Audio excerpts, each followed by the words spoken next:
सिर्फ अगर दिल्ली के, आप बाकी छोड़ दीजिए, सिर्फ अगर दिल्ली के जैन हमारे भाई हैं बहन हैं, अगर वो इकट्ठा हो गए ना दिल्ली के, तो सर पाकिस्तान का जितना फॉरेन डेट है वो चला जाएगा एक दिन के अंदर। कि पूरा हल्ला बोल दें अगर कल चाहें तो। क्यों करें मोदी जी टॉक्स? उनके पास और कोई काम नहीं है क्या? 130 करोड़ का देश चला रहे हैं, फॉरेन पॉलिसी रन कर रहे हैं इंडिया की, उनके पास यही काम है। कोई तो बात नहीं कर रहा है इमरान खान से, अफगानी उनसे बात करना पसंद नहीं कर रहे, चीनी प्रेसिडेंट उनके आना पसंद नहीं कर रहा, अमेरिकन जो बाइडेन उनको कॉल नहीं कर रहा, फिर ये मोदी जी के पीछे पड़ेंगे, मोदी जी बात नहीं कर रहे। मोदी जी कह रहे हैं भाई मेरे पास 10 काम और हैं। 370 और 35 से हटाने से पहले जनरल बाजवा ने हामी भरी थी। जनरल बाजवा ने कहा था कि, और इंडियन एनएसए से उन्होंने बात करी थी और उन्होंने ये चीज कही थी कि ठीक है आपको हटाना है हटा लीजिए, हम थोड़ा बहुत शोर शराबा करेंगे पब्लिक कंजम्पशन के लिए। इस वीडियो में मेजर गौरव आर्या ने पाकिस्तान को उधेड़ कर रख दिया है। इमरान खान शायद पाकिस्तान के ऐसे पहले पीएम होंगे जिससे किसी भी मुल्क का राष्ट्राध्यक्ष बात करना पसंद नहीं करता है, जिसका रोना पाकिस्तान हमेशा रोता रहता है। इस वीडियो में आप देखेंगे कि पाकी पत्रकार ने जैन धर्म के बारे में कुछ ऐसा बोल दिया जिस पर मेजर आर्या ने जबरदस्त जवाब देकर बोलती बंद कर दी। दोस्तों 5 अगस्त आया और चला गया। 5 अगस्त के पहले पाकिस्तान ने बड़े जोर शोर से दुनिया भर में अनाउंसमेंट करी थी। 370-35 से हटाया गया है, हिंदुस्तान के गरेबान तक हमारा हाथ पहुंचने वाला है। हम दुनिया भर को जगाएंगे, दुनिया भर को समझाएंगे, दुनिया भर को बताएंगे कि किस तरीके से भारत ने जुल्म और बर्बरियत की एक नई दास्तान रच दी है, लिख दी है। तो क्या करेंगे? ट्विटर पे स्टॉर्म करेंगे। क्या करेंगे साहब? दुनिया भर के जो हाई कमीशंस हैं, जो एम्बेसीज हैं भारत के, उसके सामने एहतजाज करेंगे, झंडा लेके हाय हाय भारत मुर्दाबाद के नारे होंगे और किसी तरीके से दुनिया को बताएंगे कि भारत कितना बुरा है, कितना गलत है। जैसा मैंने बोला 5 अगस्त आया और 5 अगस्त दोस्तों चला गया। लेकिन अभी तक पाकिस्तान कुछ कर नहीं पाया। सिर्फ उनके जो मिनिस्टर ऑफ इंटीरियर हैं शेख रशीद, उनका एक बयान आया है कि सब लोग 1 मिनट के लिए खड़े हो जाओ, अपनी गाड़ियां रोक दो, हॉर्न बजाओ। इतना पाकिस्तान ने करा है कि भारत के खिलाफ हॉर्न बजाया है पाकिस्तान ने, वो भी सब लोगों ने नहीं बजाया मन से।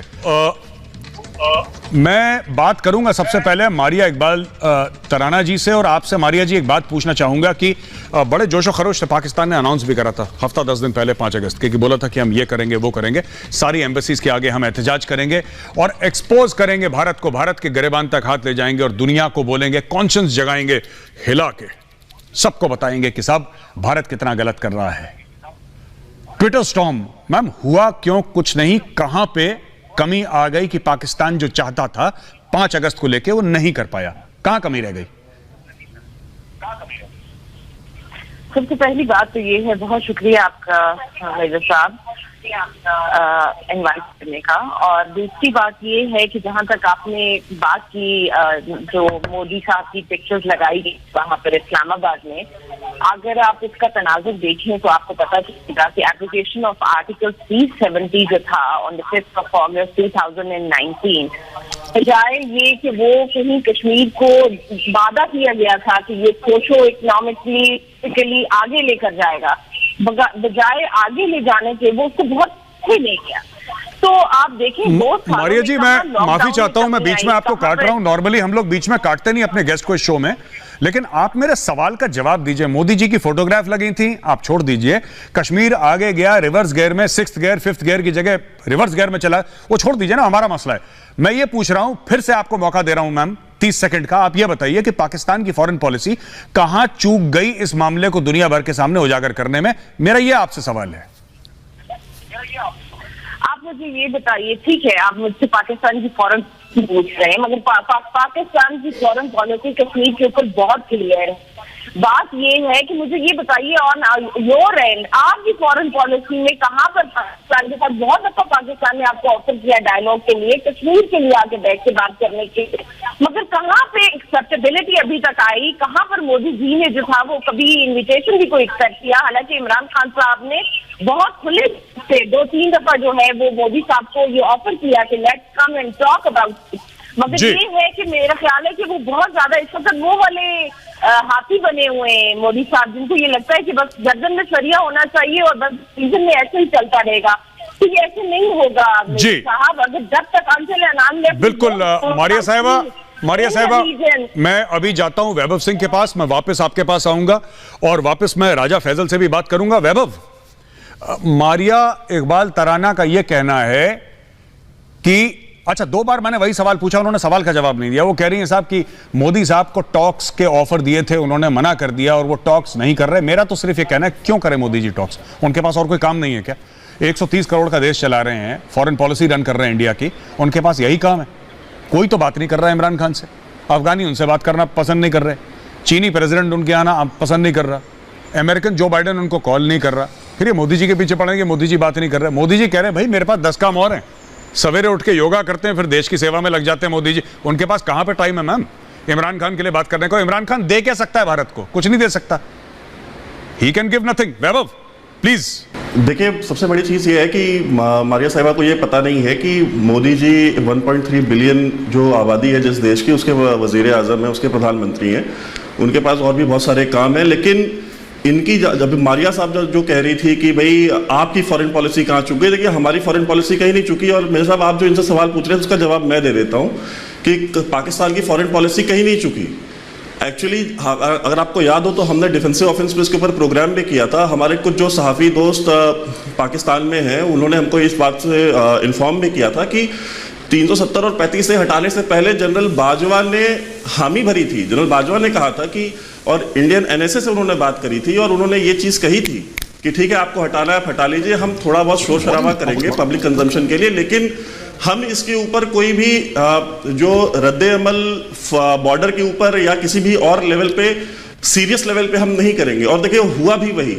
आधे घंटे खड़े हो गए, आधे घंटे आवाम को खड़ा कर दिया सॉलिडारिटी के नाम पे, दुनिया भर में शोर शराबा किया, नकली फर्जी पिक्चरें दिखाई, फोटोग्राफ दिखाई, यूनाइटेड नेशन से लेकर के हर जगह जलील हुए।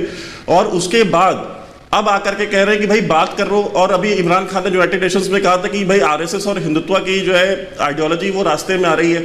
तो देखिए वो तो आती रहेगी, बिकॉज ये नया भारत है। यहाँ पे आप जो जिस वादे की बात करते हैं 1947 के, वो वादा करने वाला भी चला गया और उसकी जो बाकियात थी वो भी जा चुकी है, उनको भी हिंदुस्तान में कोई पूछ नहीं रहा।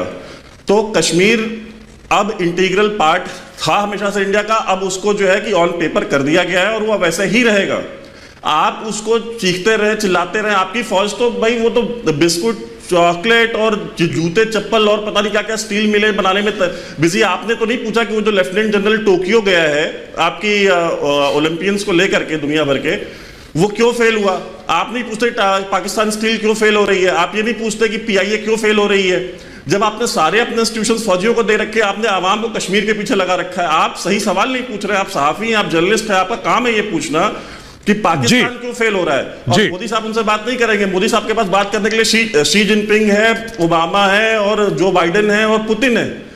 बिल्कुल बिल्कुल। से कौन बात करता है नशई आदमी से? बिल्कुल बिल्कुल। राजा फैसल, एक बात बताइए, मैं आपसे दोबारा पूछता हूं।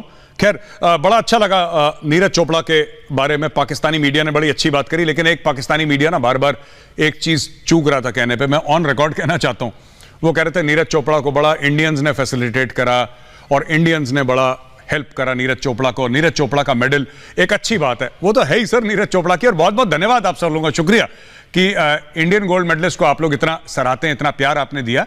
लेकिन जो चीज आप नहीं कह रहे थे सर, वो राजपुताना राइफल्स का है सर। वो he is part of the Indian army, पर वो शायद कहते हुए बुरा लगता होगा कि Neeraj Chopra is from the Indian army sir. सूबेदार नीरज चोपड़ा, राजपुताना राइफल्स, भारतीय सेना के हैं वो। खैर चलिए कोई बात नहीं, ये छोटी मोटी चीजें दो देशों के बीच में जब बातें होती तो कहीं ना कहीं रह जाती हैं। I don't blame you. अच्छा एनीवे, राजा फैसल साहब एक बात बताइए, coming back to the point, आपको क्या लगता है कि फॉरेन पॉलिसी में कहां पे चूक रह गई है? अब बात करते हैं जब पाकिस्तानियों से, तो कहते हैं कि हम दुनिया के कॉन्शियंस को झंझोड़ेंगे। और पंडित जी इसके बाद मैं आपके पास आऊंगा, कहां कि हम ईमान तकवा जिहाद फी सबीलिल्लाह घोड़े पे बैठ के तलवार पे करके लाल किले पे सब्ज परचम लहराएंगे, डिप्लोमेटिक एक असॉल्ट होगा इंडिया के ऊपर, झिझोड़ के रख देंगे। वहां से लेकर अब न्यूयॉर्क टाइम्स के आर्टिकल के ऊपर आ गए सर। ये what a climb down sir, what a climb down. Raja Faisal साहब आप बताइए कहां पे चूक हो गई सर? वैभव ने बहुत अच्छे तरीके से एक्सप्लेन किया कि आज का भारत बिल्कुल डिफरेंट। भाई हम भी तो यही कहते हैं कि पहले का भारत और था और आज का भारत और है। इसीलिए तो हम लोग पूरी दुनिया को चीज के कह रहे हैं कि आज की जो आइडियोलॉजी इम्प्लीमेंटेड है इंडिया में, उसको हिंदुत्व आइडियोलॉजी कहते हैं, जो कि नाथीज के बिल्कुल इर्द गिर्द पाई जाती है। तो मेरे ख्याल में आपने तो खुद ही उस चीज का इकरार कर दिया कि आपके यहाँ जो लॉज चल रहे हैं उससे ना सिर्फ ये कि कश्मीरी बल्कि पूरे भारत के मुसलमान, सिख, दलित, जैन, क्रिश्चियन सबको नुकसान होने जा रहा है। तो मेरी नजर अच्छा, में ठीक है, पूरी दुनिया को इसके ऊपर ठीक है, प्रचार करने की ओके। राजा फैसल साहब, बहुत बहुत धन्यवाद। मैं जाता हूं सुशील पंडित जी के साथ। और आपने 2-3 बातें बोली, मैं उसका जवाब दे दूं। आपने बोला कि साहब पाकिस्तान अपना नैरेटिव पाकिस्तान ने चेंज नहीं करा। सर, मेरा आपसे सवाल था ही नहीं। पाकिस्तान ने अपना नैरेटिव, पाकिस्तान ना करे मेरी भला से, अगले 1000 साल तक अगर पाकिस्तान रहा तो ना करे चेंज नैरेटिव। मैंने सिर्फ ये बोला कि फेल कहां हो गया पाकिस्तान, दुनिया पाकिस्तान की सुन क्यों नहीं रहा। मेरा आपसे सवाल ये था, आपने सवाल का जवाब नहीं दिया। और जैसे मारिया जी ने कट मार दिया सर आगे से, आपने भी आगे से कट मार दिया सर। पहली चीज है। दूसरी चीज, आपने बोला कि साहब यहां पे मुस्लिम ये वो फलाना, फिर आपने जैन जो है हमारे भाई, आपने जैन का भी नाम लिया कि वो भी परेशान है। सर, सिर्फ अगर दिल्ली के, आप बाकी छोड़ दीजिए, सिर्फ अगर दिल्ली के जैन हमारे भाई हैं, बहन है, अगर वो इकट्ठा हो गए ना दिल्ली के, तो सर पाकिस्तान का जितना फॉरेन डेट है वो चला जाएगा 1 दिन के अंदर। सिर्फ जैनियों के पास इतना पैसा है, बाकी कम्युनिटी छोड़ दीजिए। मैं सिर्फ, आपने जैनों का नाम लिया इसलिए मैं आपको जैन के साथ बता रहा हूं कि सिर्फ दिल्ली के जैनी अगर एक, जिसको कहते हैं ना, बक्से में पैसा डालना शुरू करें सर, पाकिस्तान का फॉरेन डेट गायब हो जाएगा रातों रात। इतना पैसा उस कम्युनिटी के पास। और पैसा कैसे है सर? मेहनत से, दिमाग से, खून और पसीने से। ठीक है सर, पूरा टैक्स देते हैं, उसके बाद इतना पैसा है जैनियों के पास कि पूरा हल्ला बोल दें अगर कल